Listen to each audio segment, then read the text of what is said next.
When Vronsky went to Moscow from Petersburg, he had left his large set of rooms in Morskaya to his friend and favorite comrade Petritsky.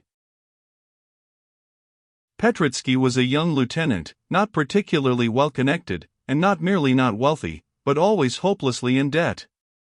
Towards evening he was always drunk, and he had often been locked up after all sorts of ludicrous and disgraceful scandals, but he was a favorite both of his comrades and his superior officers. On arriving at 12 o'clock from the station at his flat, Vronsky saw, at the outer door, a hired carriage familiar to him. While still outside his own door, as he rang, he heard masculine laughter, the lisp of a feminine voice, and Petritsky's voice. "If that's one of the villains, don't let him in."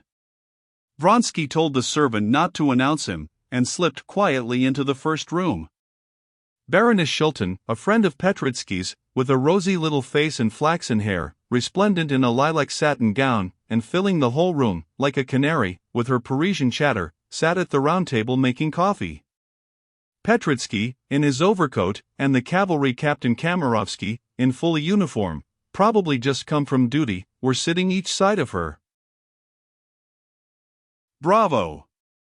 Vronsky," shouted Petritsky, jumping up, scraping his chair. "Our host himself. Baroness, some coffee for him out of the new coffee pot."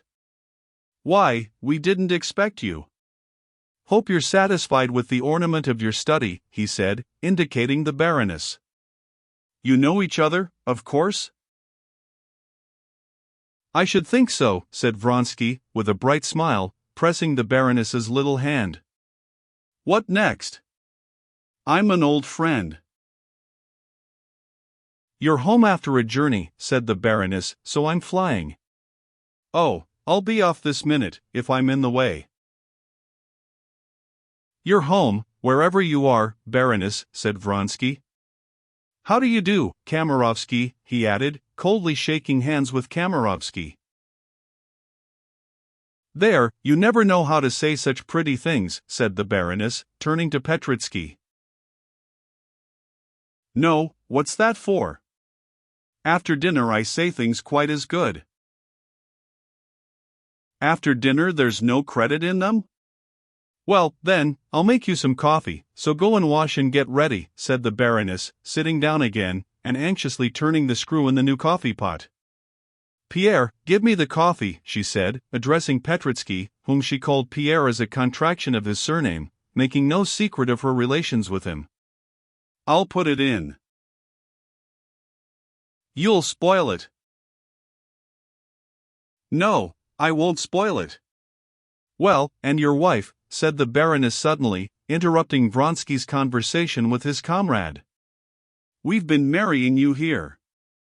Have you brought your wife?" "No, Baroness. I was born a Bohemian, and a Bohemian I shall die." "So much the better, so much the better. Shake hands on it." And the Baroness, detaining Vronsky, began telling him, with many jokes, about her last new plans of life, asking his advice. "He persists in refusing to give me a divorce. Well, what am I to do? He was her husband. Now I want to begin a suit against him. What do you advise? Kamerovsky, look after the coffee, it's boiling over. You see, I'm engrossed with business. I want a lawsuit, because I must have my property. Do you understand the folly of it, that on the pretext of my being unfaithful to him," she said contemptuously, "he wants to get the benefit of my fortune?" Vronsky heard with pleasure this light-hearted prattle of a pretty woman, agreed with her, gave her half-joking counsel, and altogether dropped at once into the tone habitual to him in talking to such women.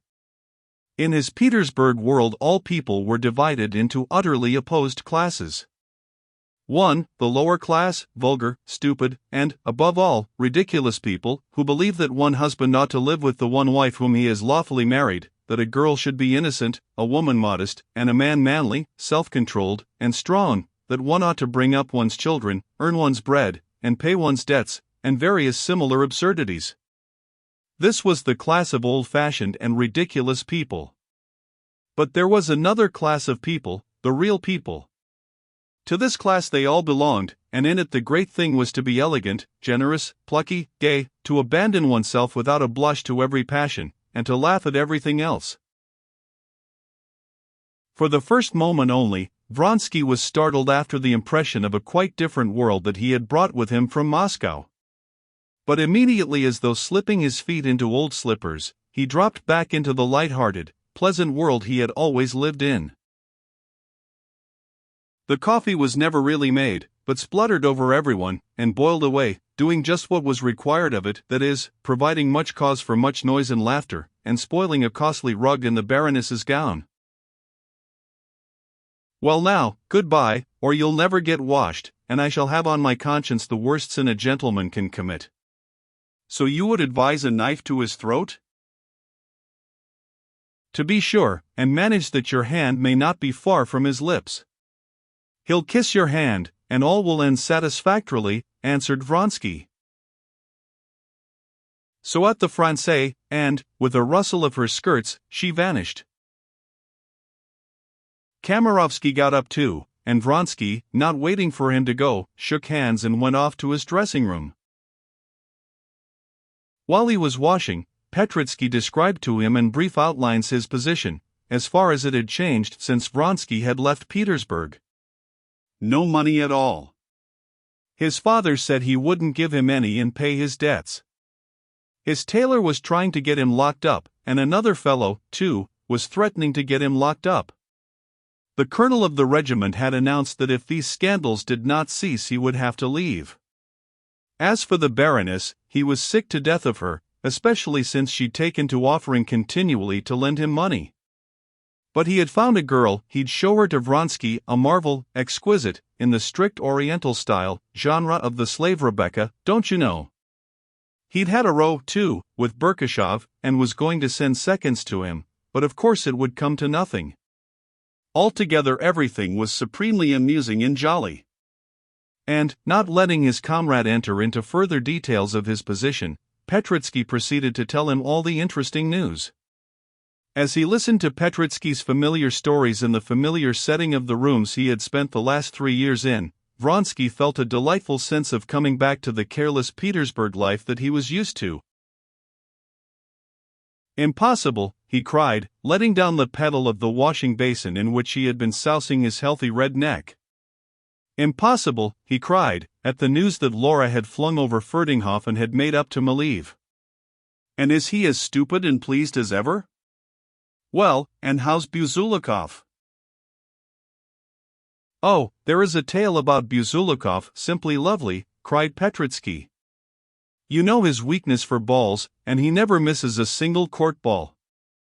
He went to a big ball in a new helmet. Have you seen the new helmets? Very nice, lighter. Well, so he's standing. No, I say, do listen. I am listening, answered Vronsky, rubbing himself with a rough towel. Up comes the Grand Duchess with some ambassador or other, and, as ill luck would have it, she begins talking to him about the new helmets. The Grand Duchess positively wanted to show the new helmet to the ambassador. They see our friend standing there. Petritsky mimicked how he was standing with the helmet. The Grand Duchess asked him to give her the helmet, he doesn't give it to her. What do you think of that? Well, everyone's winking at him, nodding, frowning, give it to her, do. He doesn't give it to her. He's mute as a fish. Only picture it. Well, what's his name, whatever he was, tries to take the helmet from him, he won't give it up. He pulls it from him, and hands it to the Grand Duchess. Here, Your Highness, says he, is the new helmet.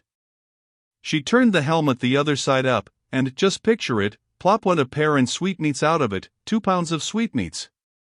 He'd been storing them up, the darling. Vronsky burst into roars of laughter. And long afterwards, when he was talking of other things, he broke out into his healthy laugh, showing his strong, close rows of teeth, when he thought of the helmet. Having heard all the news, Vronsky, with the assistance of his valet, got into his uniform, and went off to report himself. He intended, when he had done that, to drive to his brother's and to Betsy's and to pay several visits with a view to beginning to go into that society where he might meet Madame Karenina.